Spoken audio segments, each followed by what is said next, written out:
You are listening to Veggie Doctor Radio, and this is episode number 261. Welcome to Veggie Doctor Radio. I am your host, Dr. Yami, board-certified pediatrician, certified lifestyle medicine physician, certified health and wellness coach, author, speaker, mother, wife, and human being. I passionately believe in the power of diet, habits, and mindset in sparking and sustaining well-being and joy in our lives. This podcast combines expert interviews and thoughtful monologues to explore plant-based nutrition, lifestyle medicine, parenting, mindset, and other exciting and fun topics. I hope that these episodes inspire you, uplift you, and equip you with the knowledge and tools to live your best life. Are you ready to get started? Let's do it. Hey veggie lover, welcome to another episode in the fasting series. Now this series is intended to provide education about the potential health and longevity benefits of different forms of fasting, including time-restricted eating, intermittent fasting, and extended water-only fasting. Please be aware that in this series, we will be discussing different forms of fasting and food restriction. And in some cases, there will be references to body size and weight.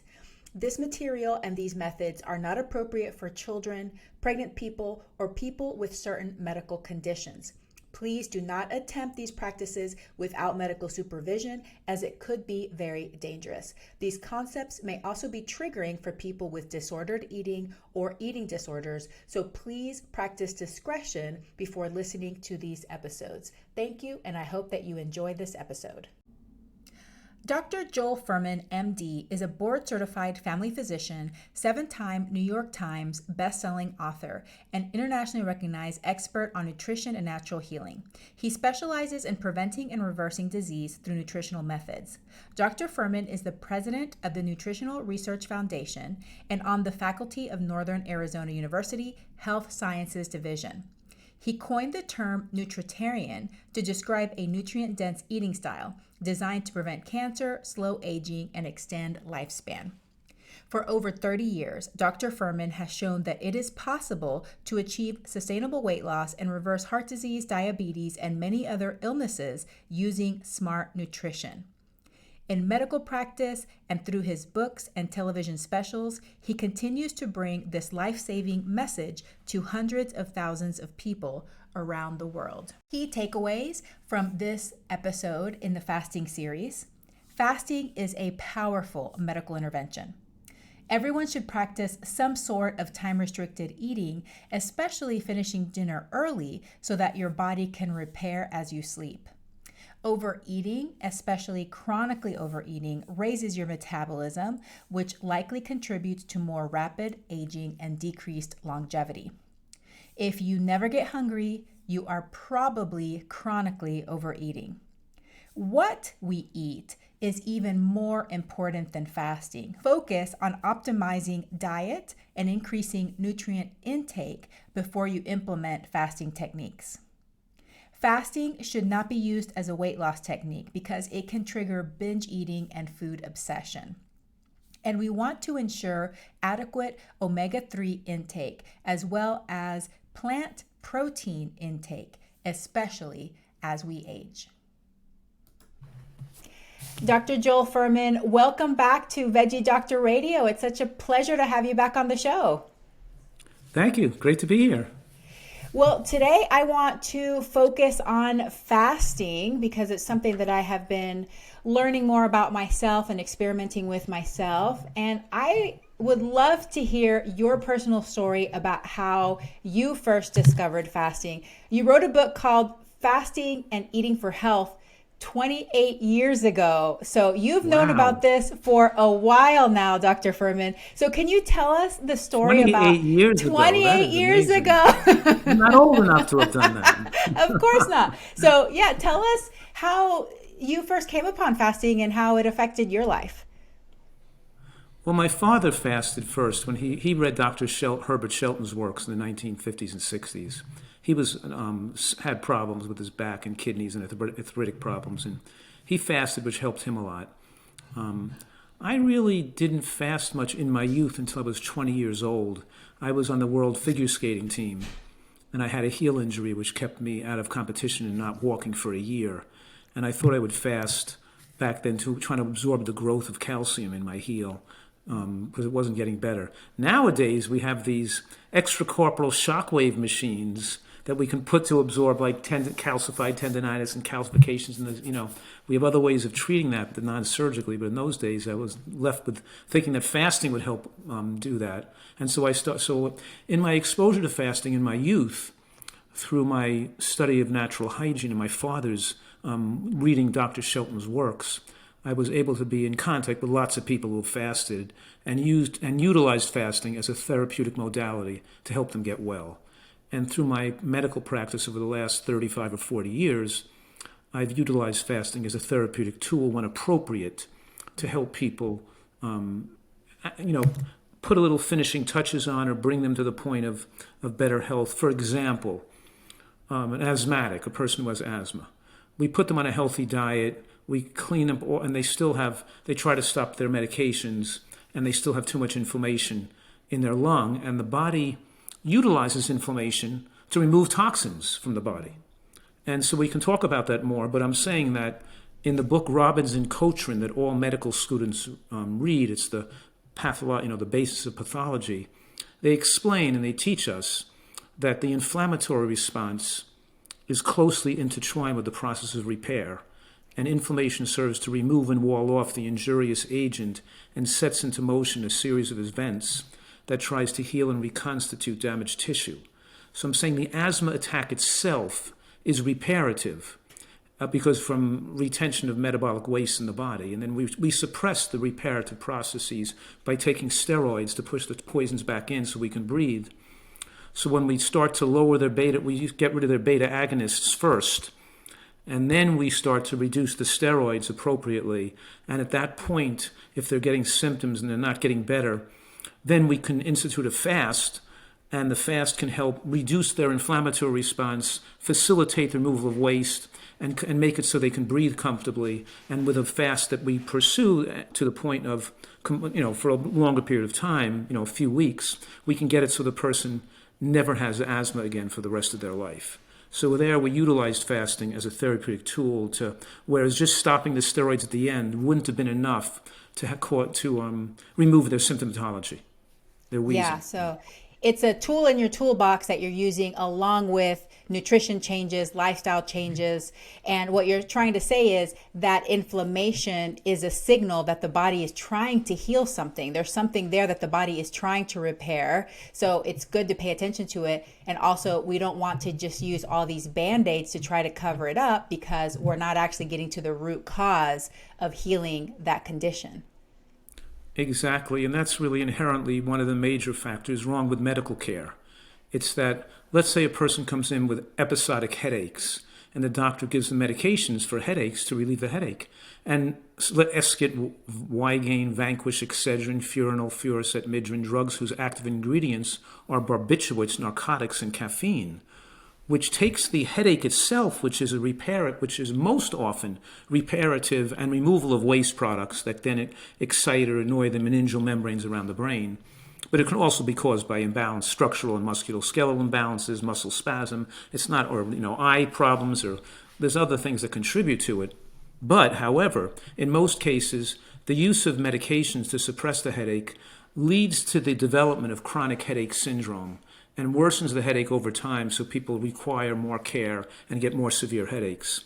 If we dealt with the early onset of headaches by allowing it to resolve the inflammation by respecting the headache itself, put cold on your head, or do what you have to do, but eat really healthy, clean up your act, get massage for your neck, loosen up your muscles, look at your leg length discrepancies, fix the structural problems, fix the spasm, fix the toxicity, then headaches go away in 99% of cases, instead of putting this person on drugs for the rest of their life and creating chronic headaches. So what I'm saying is suppressing the symptoms of inflammation is what medical doctors have mostly do, which then keeps the person more toxic and more chronically sick.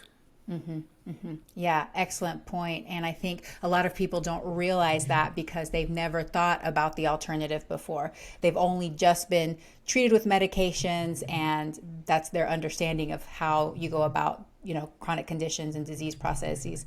Before we go any further, in your book, you do a really good job of differentiating what fasting is and what is not fasting, because we have gotten to a point where you hear all these things like cleanse or like juice fasting or fruit fasting, things like that. So what is fasting and what is not fasting? Well, I think it's important that we use clear language to know to describe what it is we're talking about. So water fasting, is just with fasting with no calories coming in and only water. And that's the most extreme form of fasting, but also that it could be the most effective for a person looking to resolve an autoimmune condition like lupus or asthma or something, and used it appropriately as an appropriate tool. And then there's juice fasting, which is really not fasting. It's just people on a juice diet, which is more like a liquid diet, not like, I wouldn't really call that fasting. And then now we're using the terms intermittent fasting and time-restricted eating. Those two factors are used more in modern time because there are benefits to. There's the main benefit of, and both. I'm not a real advocate of intermittent fasting where you cut your calories down to 500 calories or below one day, and then the next few days you eat more calories and you cut it back again. Even though it can be effective as a weight loss tool or even though it has some value, I more emphasize this concept of time-restricted eating, where people finish eating their calories for the day by 6 o'clock in the evening, the latest, so they have 4 hours of no food coming in before they go to sleep at night. Because we've learned in the last decade that the body heals and repairs and pursues more anti-aging and detoxification when we're sleeping at night and when we're not digesting food when we're sleeping at night. So sleeping becomes more longevity promoting if we can finish digesting for the day before we lie down to go to bed at night. So it's stacking the calories earlier in the day that some people call time-restricted eating, which is really just, or if they call it but it's really not fasting, and it's really just eating the way we should be eating.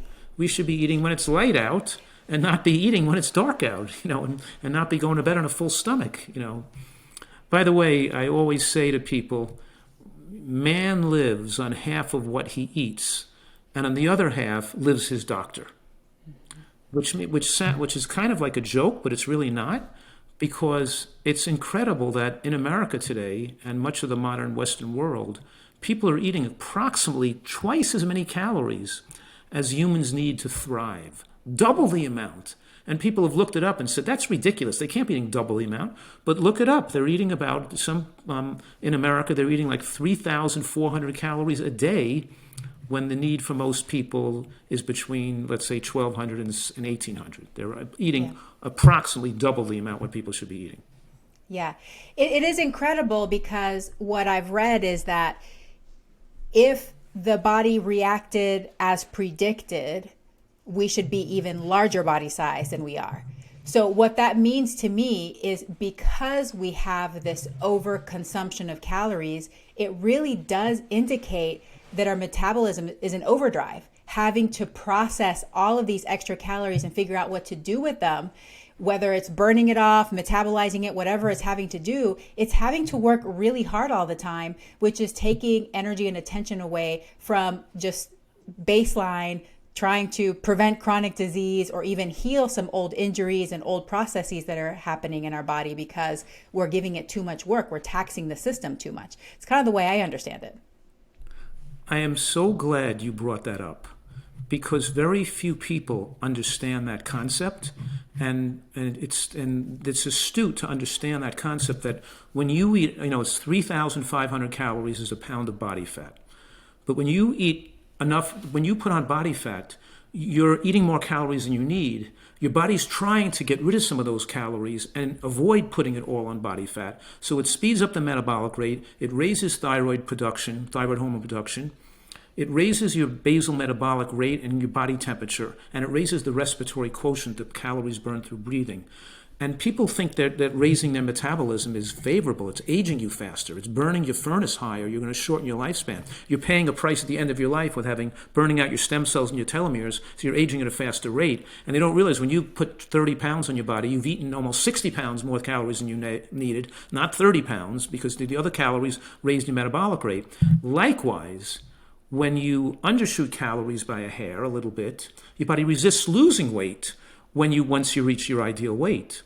And so your body will lower body temperature, lower thyroid function, lower metabolic rate, and age slower. The secret to living a long life, if we could say the maximum normal lifespan for humans is between 97 and 107 years old, the way you achieve that, or one of the only ways you can predictably achieve that, is by eating a diet rich in nutrients without excess calories that are going to speed up your metabolism.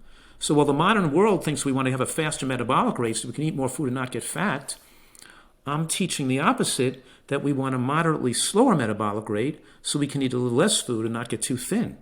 I surely want to maintain my muscle mass, but I don't want to have to eat a lot of food to do that.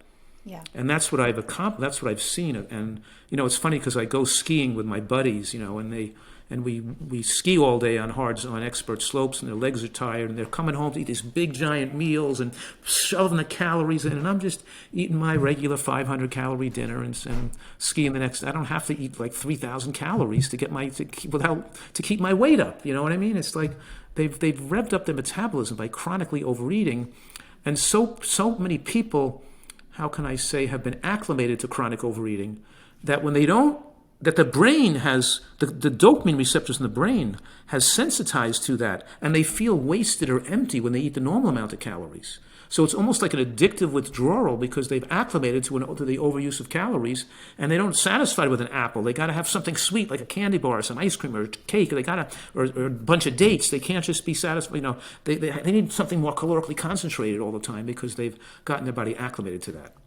Yeah, neuroadaptation works in both ways. We can neuroadapt to having these, hyper palatable, ultra processed foods, but then we deliberately make a choice to come off of that food and eat the whole natural foods. Thankfully, we can neuroadapt in the other direction too, thankfully. Yes. Sometimes it takes a little bit of work, but we can do it. So I know that's why I have you may know I have a retreat in San Diego where people who are food addicts come and spend a few months here so we can get them to clean up their taste buds and be satisfied with the right amount of calories and learn how to instinctually eat. And they're eating as much food as they desire now, but they desire much less when they've gotten the right nutrients, gotten the fiber, gotten their taste buds more sensitized, and that time away from the food overeating that allowed the body to reset itself.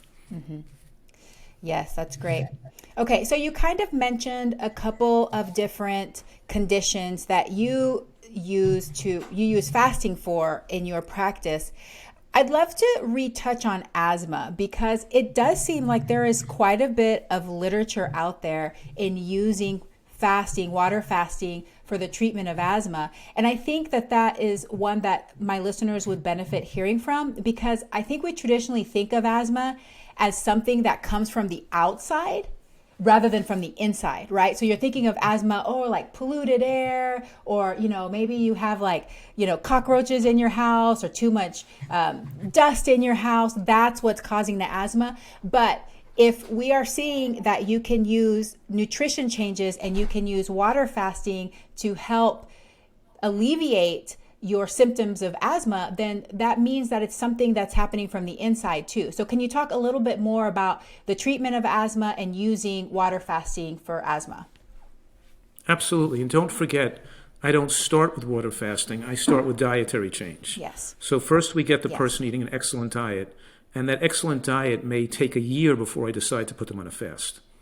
So during that year, they're on this excellent diet, which I call a nutritarian diet, because I'm adjusting their food intake, how high green vegetable intake, a lot of assortment of natural plants like beans and mushrooms and onions and berries and flax seeds. I'm trying to get their nutrients in the right level and getting them to get all the toxins out of their body by getting rid of the processed foods and all the excess amount of uric acid and acids from the too many animal products. So I'm getting this healthy diet. Now I'm also measuring the omega-3 index, making sure they don't have a pro-inflammatory omega-3, omega-6 ratio. That makes that, in other words, we make sure the omega-3 index is above 5.5, between 5.5 and 8. And that sometimes necessitates most often necessitates a supplement with like a vegan omega-3 DHA and EPA to make sure that anti-inflammatory range. And that takes a few months to get that there and to get their diet right. The next step is to have them on steroids alone without using long-acting beta agonists. Because long-acting beta agonists, even though they can relax the vasodilate and relax the respiratory tree, they can relax the open up the bronchioles a little bit, make you breathe easier.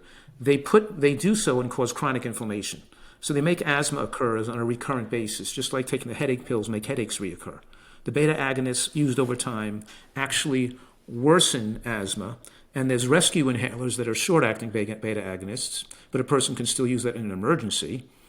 But there's the long-acting beta agonists that doctors use long-term on people, which we don't want people to use. We want to get them off that.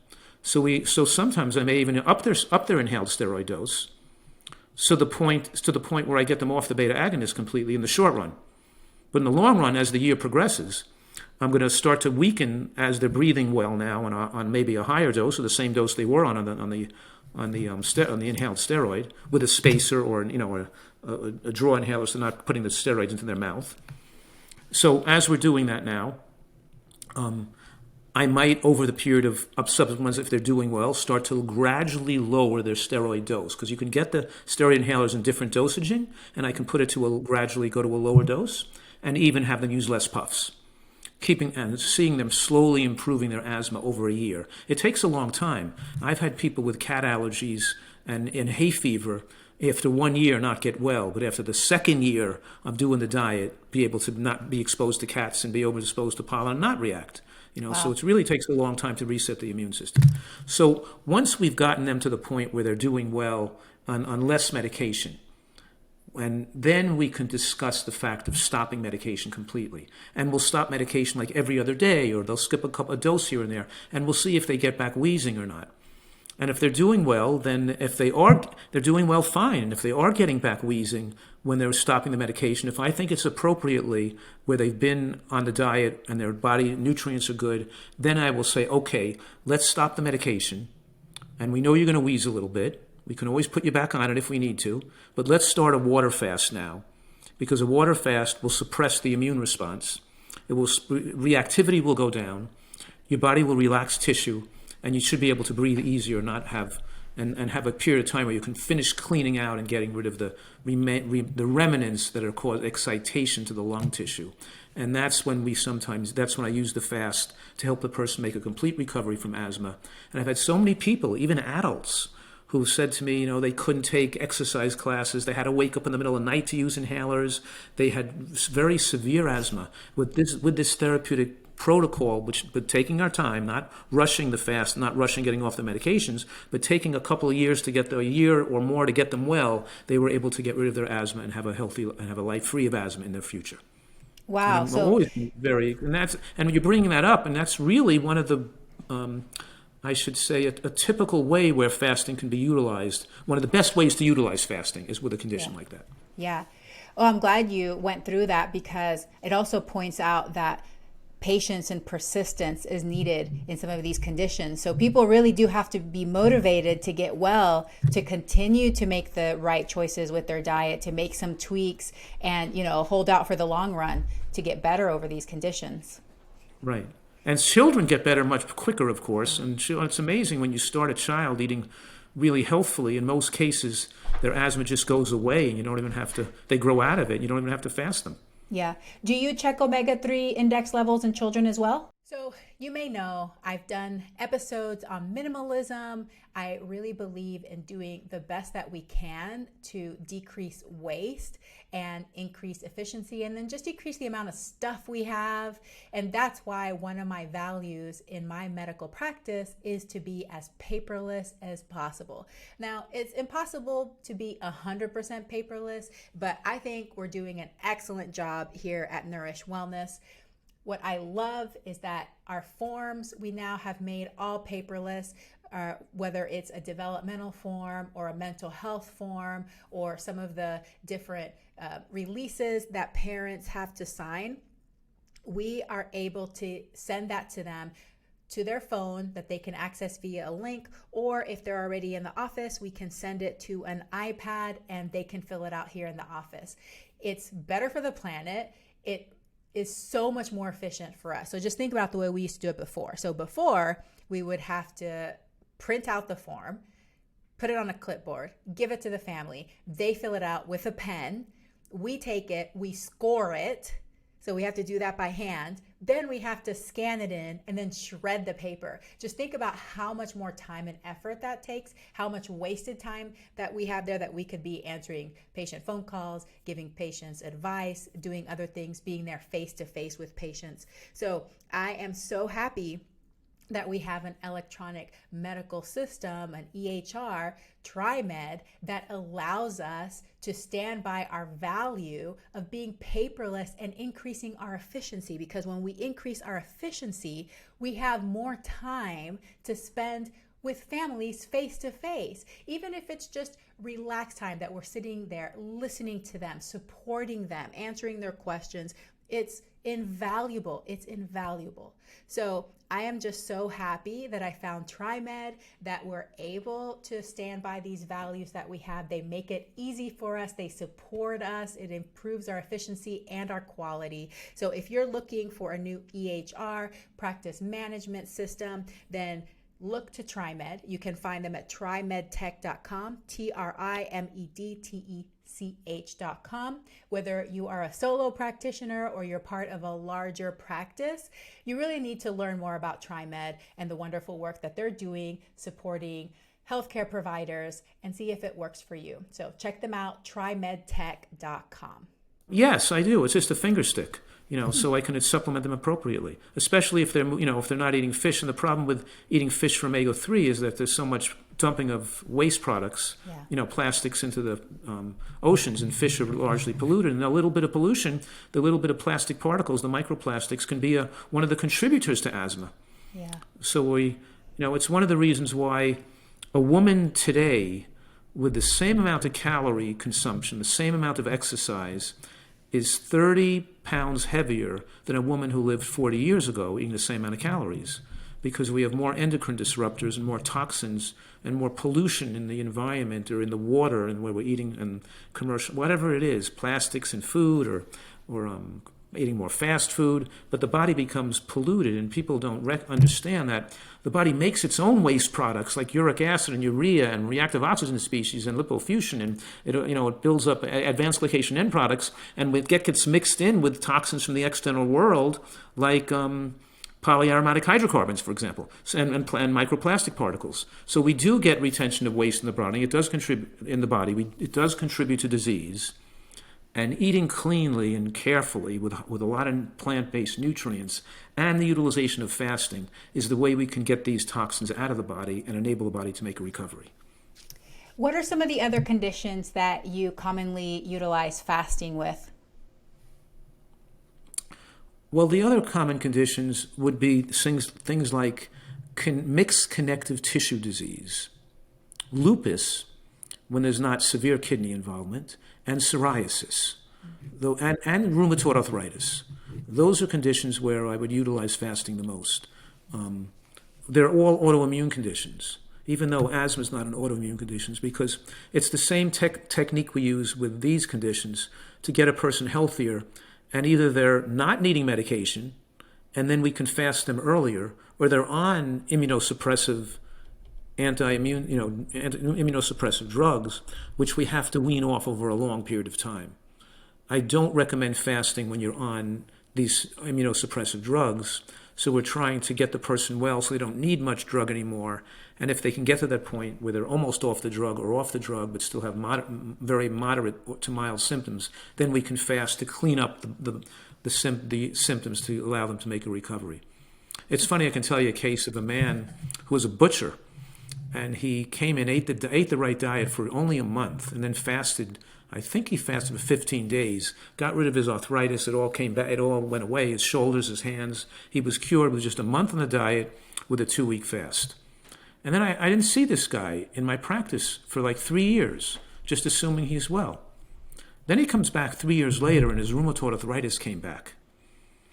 And I said, and it was pretty severe, in the same areas of the body. And I said, what happened? Did you stay on the diet? He said, nah, I felt good for a couple of years in the diet. I felt so good I went back to eating meat and eating poorly again. And now a year later of eating badly, it came back again. So this was earlier in my career. It must have been at least 20 years ago. So I did the same thing I did the first time, where I had him eat right for a month and fasted again, and it did not clear it this time. It did not. So because I don't know, maybe it's like a person losing weight and gaining it back again, and losing weight and gaining it back again. It seems like the more the disease gets advanced. So I had to feed him on a healthy diet for a longer period of time, and fast him a few times to get better this time. He had to fast, stay on the diet for another few months, and then do another fast 3 or 4 months later, and the fast cleared him. So it wasn't as easy to go away the second time around for some reason.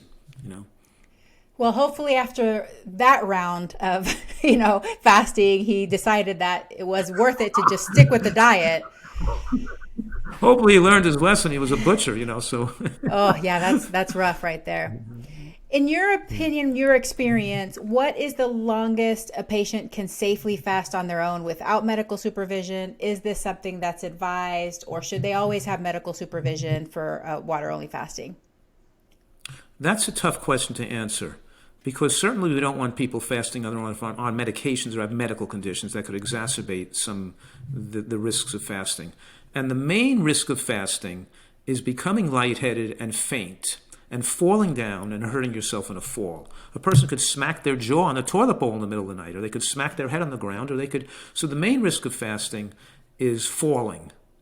But in any case, and that could happen even on a short fast. A person could fall on the 3rd or 4th day of a fast.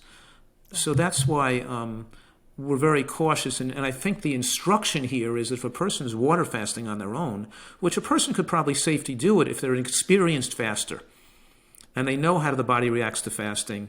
They know how to take care. And the main thing is, if you start to feel lightheaded or weak, then you have to get down on the floor immediately and not resist and not stand up. You have to go right down to the ground so you don't fall down. You get down. But if if you fast and you don't get lightheaded and you know how to do, and you're careful, I'm sure it's okay to do it on your own. But just like giving birth to a baby, and probably in 95% of cases, people can give birth to a baby without much medical technology or medical assistance. But in some unusual conditions, without having the medical assistance there could be a problem. And so like sometimes when I'm fasting people, or I have fasted people with, let's say, ulcerative colitis, and they become dehydrated very easily, but they really do better with bowel rest. And in recent years, I've been taking a lot of my ulcerative colitis and Crohn's patients and getting them on the diet that helps them, but then having them fast 2 to 3 days every month. They fast and they're usually fasting on their own.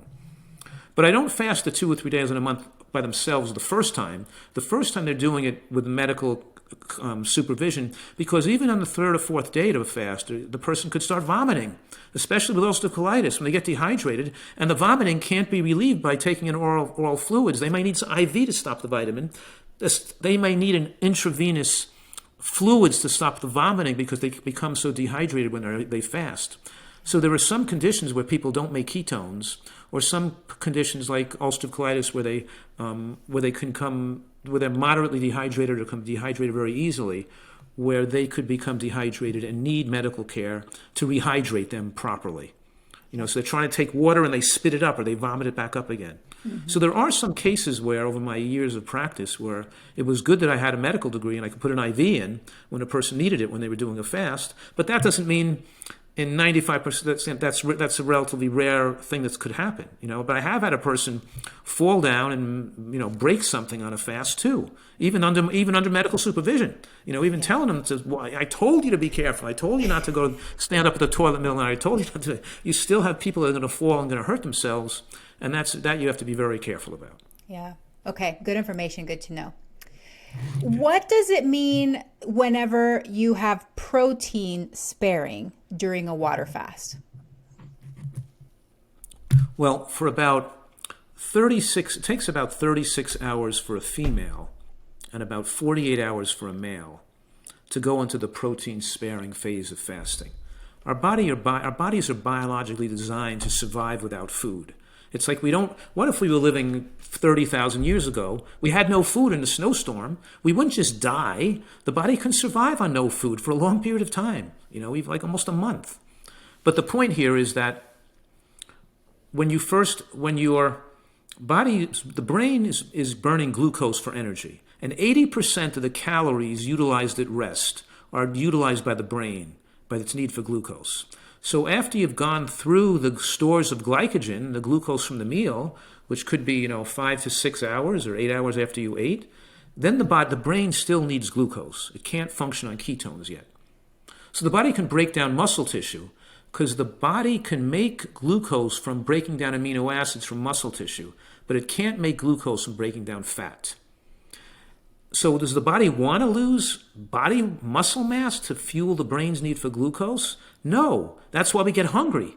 We get hungry appropriately before we start breaking down muscle tissue.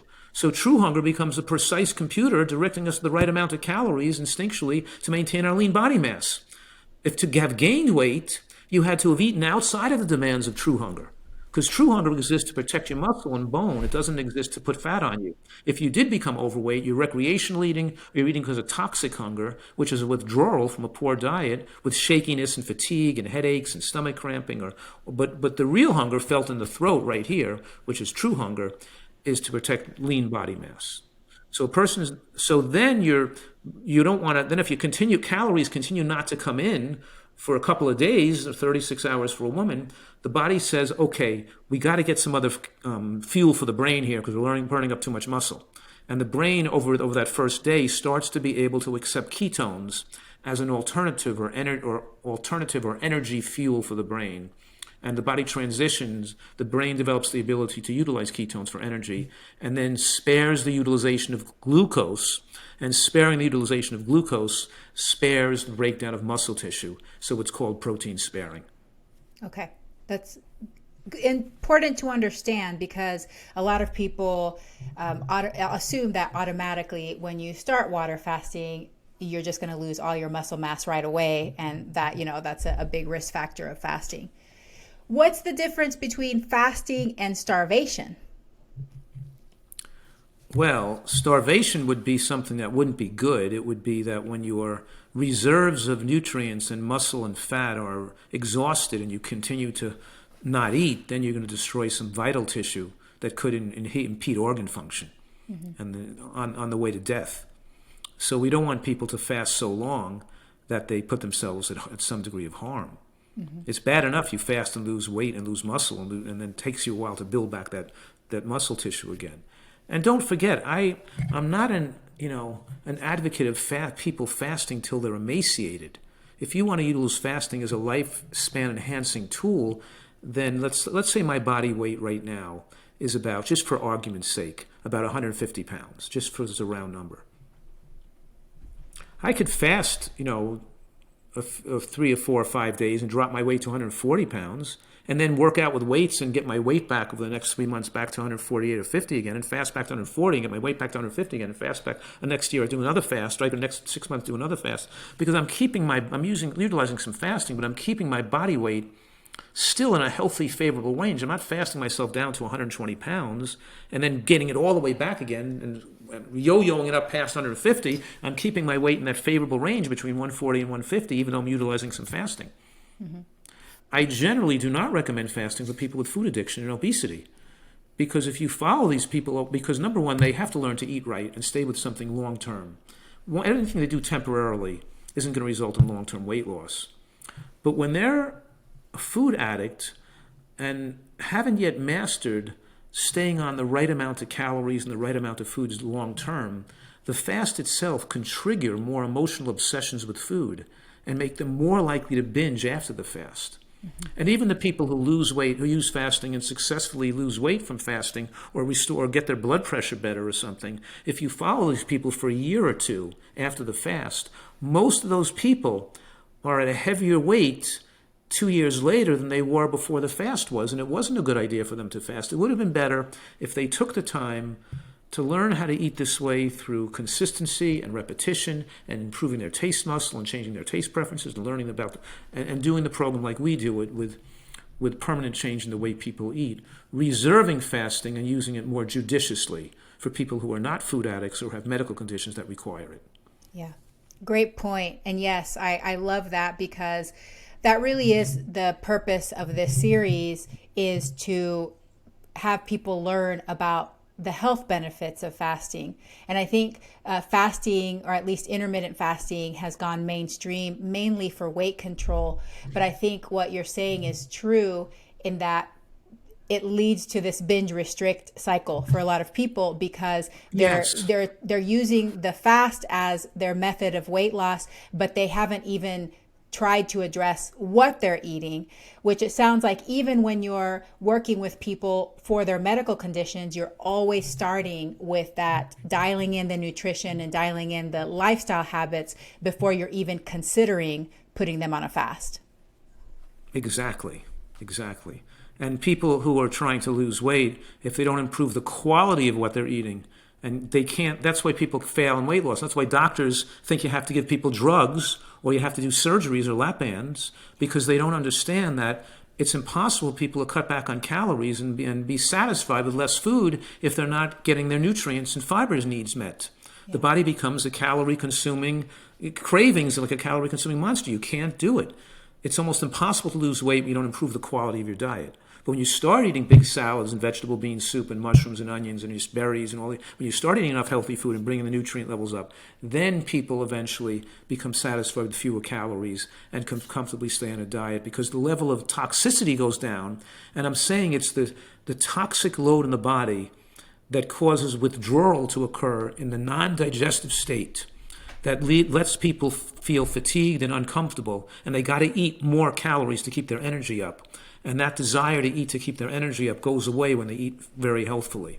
So I'm saying it's necessary to eat healthfully and to learn how to do, and that takes time for people to learn how to do it long term. Mm-hmm. So they feel good, and they develop their taste preferences change, and they're feeling satisfied on lower amount of calories. Yeah. I'd love to hear what you've learned or discovered about fasting in the last 28 years since you wrote your book. Have there been any paradigm shifts or any new things that you feel have changed since you initially wrote the book? Well, the things that have changed, there's 3 or 4 things that have changed. Number one, we mentioned it, the fact that people get food obsessed after a fast.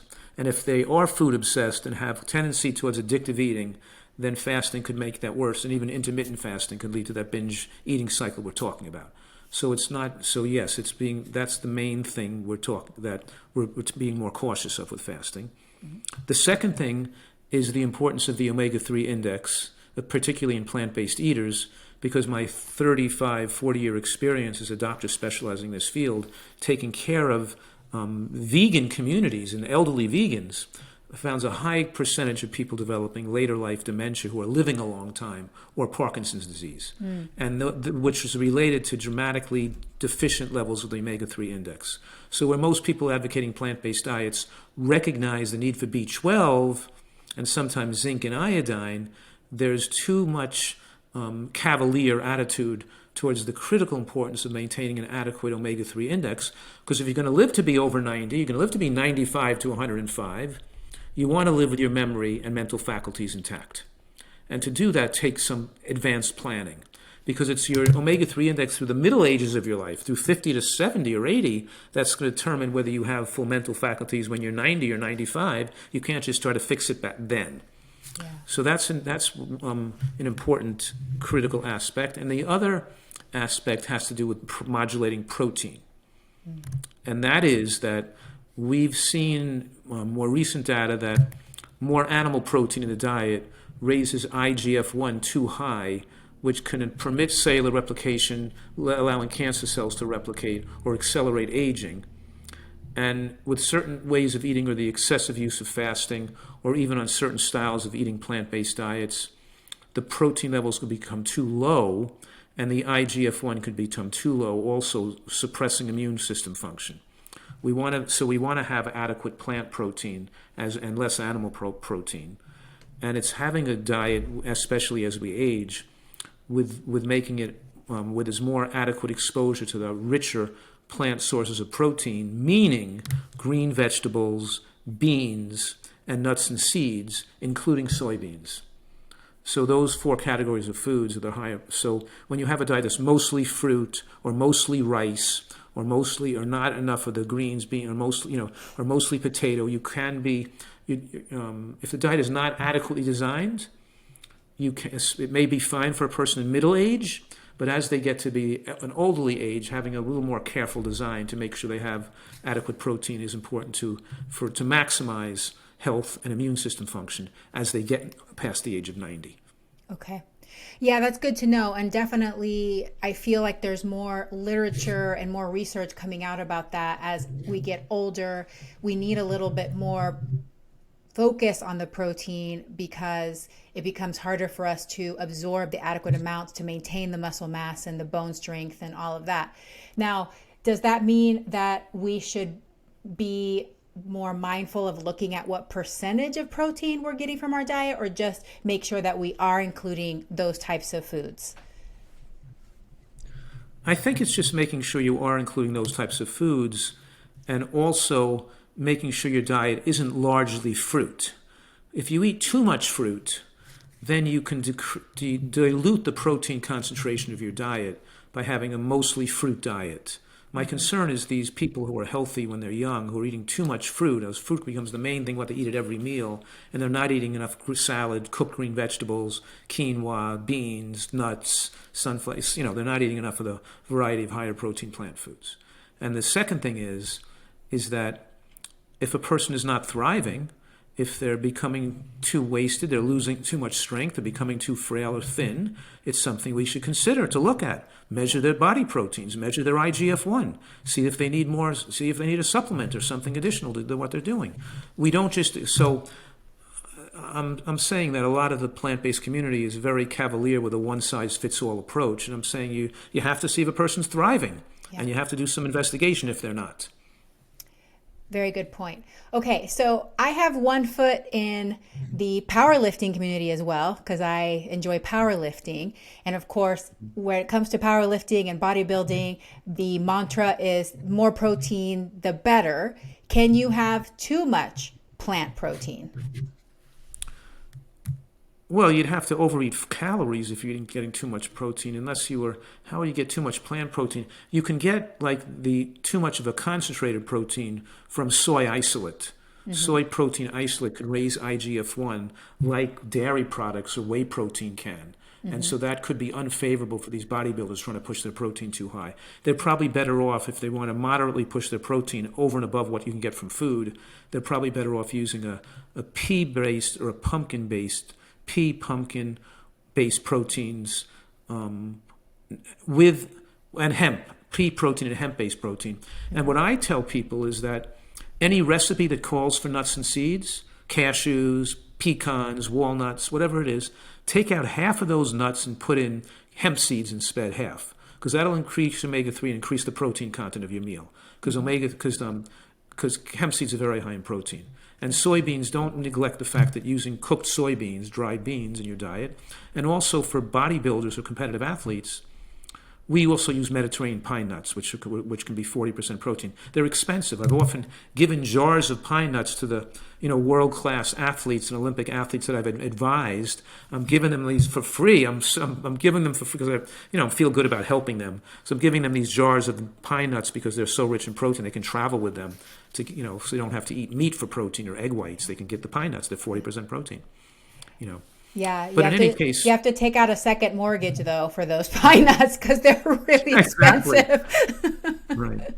And I've advised people who are professional athletes or Olympic athletes, and the reason they usually follow this approach is not to get bigger and stronger or perform better. It doesn't make them get bigger and stronger or perform better. It just keeps them not getting sick, so they can keep training and keep competing. It reduces the chance of getting a cold or an infection, but it also prolongs their career, so they age slower. So they're able to be a 35-year-old athlete, like an Olympic skier who I advised, Eric Schlappi, who was in 4 Olympic Games. He still competed till he was 36 years old. Or people like Tom Brady or Venus Williams, or people who are still athletic. So we're talking about they're not going to be able to lift a heavy weight. But I've had some experience with working with people at NAU, at Northern Arizona University, through Dr. Jay Sutliff, who's the head of the nutrition department down there.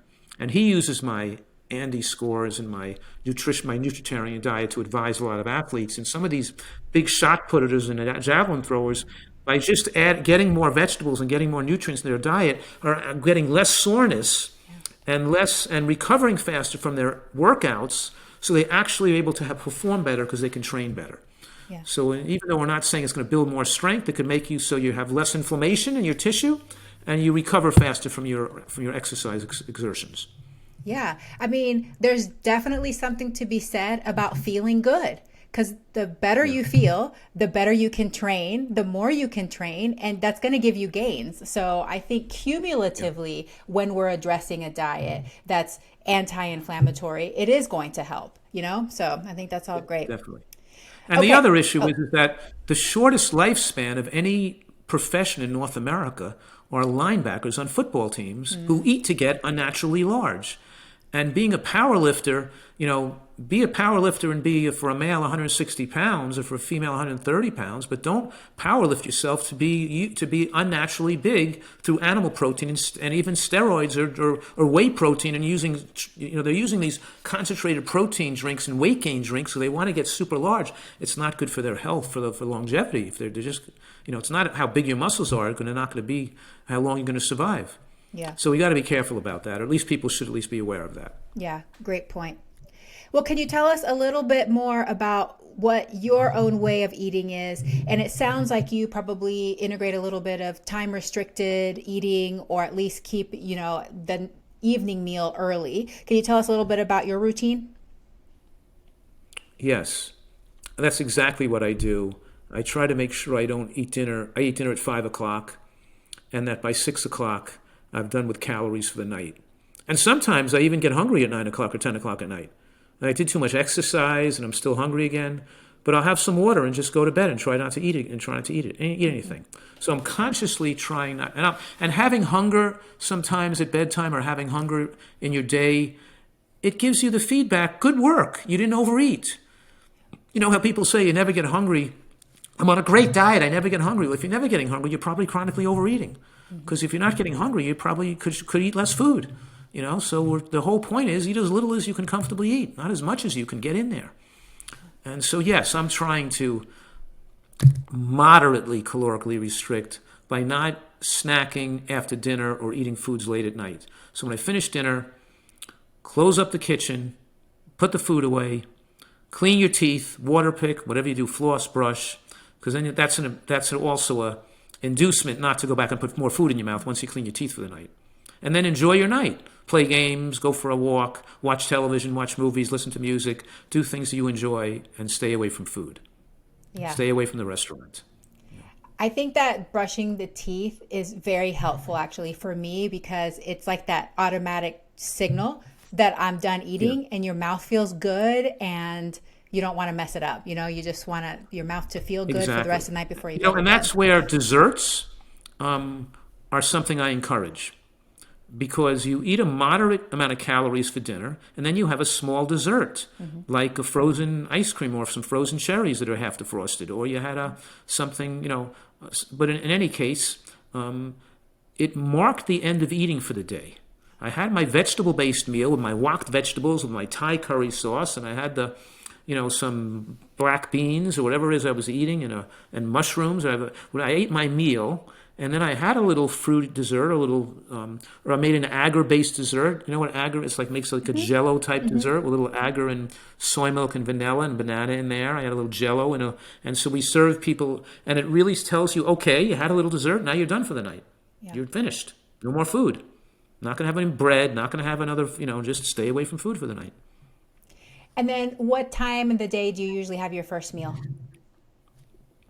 I'm not as concerned about that. I usually have it at 8 o'clock, because I'm not, usually I get up at 6 and I have my first meal at 8. Usually I'm working in the garden between 6 and 8 in the morning, when it's still before the sun gets too hot. Or it depends on what time of year it is. But yeah, I usually eat it around 8 o'clock. So I'm usually eating 8, 12, and 5, but sometimes, sometimes I'm doing heavy exercise in the morning, Like I'm going to a gym early where I just go to the gym after a glass of water or maybe have an orange or some kind of almost nothing and then go to the gym and come back late and eat a later breakfast. Mm-hmm. And then if I'm eating a later breakfast, I wind up eating just the time I get to dinner, it's 4 o'clock. And so I ate an earlier dinner and I ate only 2 meals that day instead of 3 meals because I ate a later breakfast. But then the next morning I wake up because I did so much exercise the day before, and I ate an earlier dinner. I'm hungry when I wake up soon after I eat, and I maybe I'll eat 7 o'clock in the morning that day and have 3 meals that day, where I had 2 meals a day when I was exercising a lot. So I may have 2 meals one day and 3 meals the next, depending on. And it's the day after the heavy exercise where I'm usually having the 3 meals. You know what I mean? Yeah, so you're able to really tune into your body and listen to what it's telling you, depending on your activity level and your lifestyle. It's great.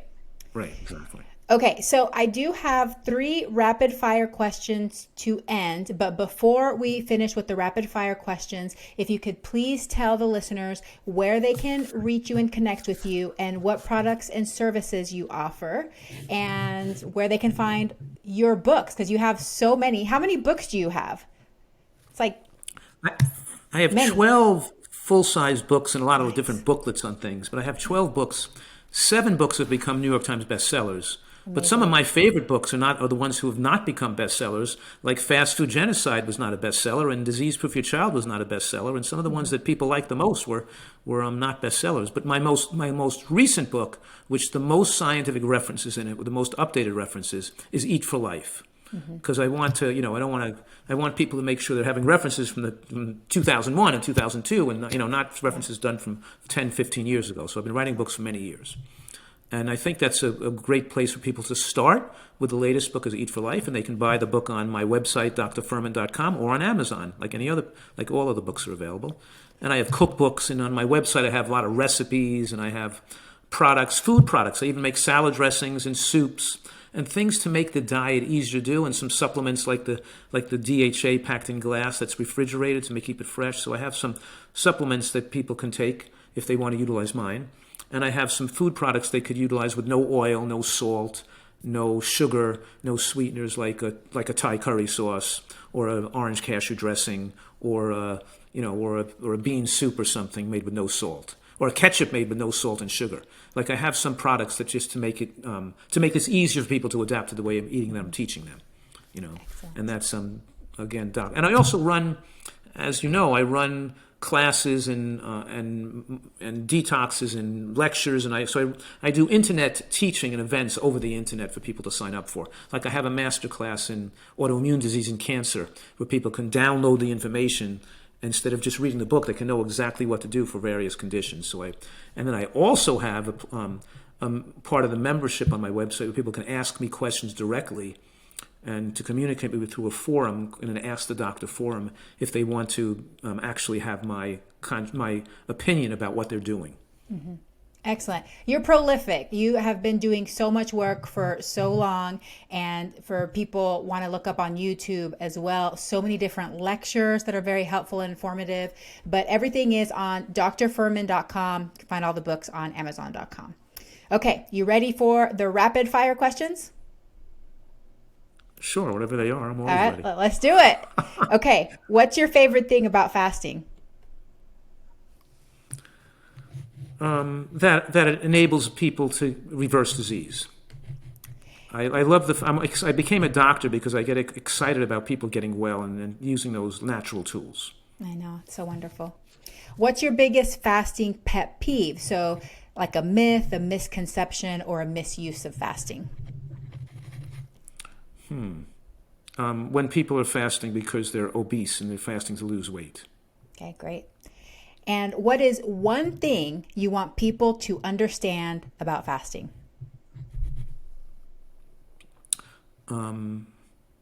That be extremely careful you don't hurt yourself. That either get supervision, go to a fasting center, or a doctor knows what they're doing, or make sure you know a lot about it and know how to watch for any. When you're working with a doctor, you can contact if you have a problem.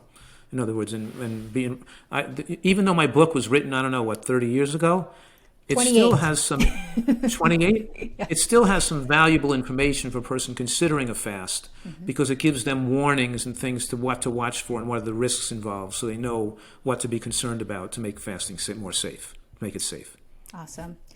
Dr. Joel Fuhrman, thank you so much as always for all your wisdom and knowledge and for being very generous with your time today. I thank you so much. I'm grateful for all your work, and I hope that you have a very plantastic day. Thank you. You too. So excited about the work you're doing too. It's fantastic. Hey, veggie lover. I hope that you loved today's episode. Will you take a second and do me a huge favor? Please subscribe to my podcast so that you never miss an episode. You're the reason I'm here, and I want to share it all with you. Thank you for listening, and have a plantastic day.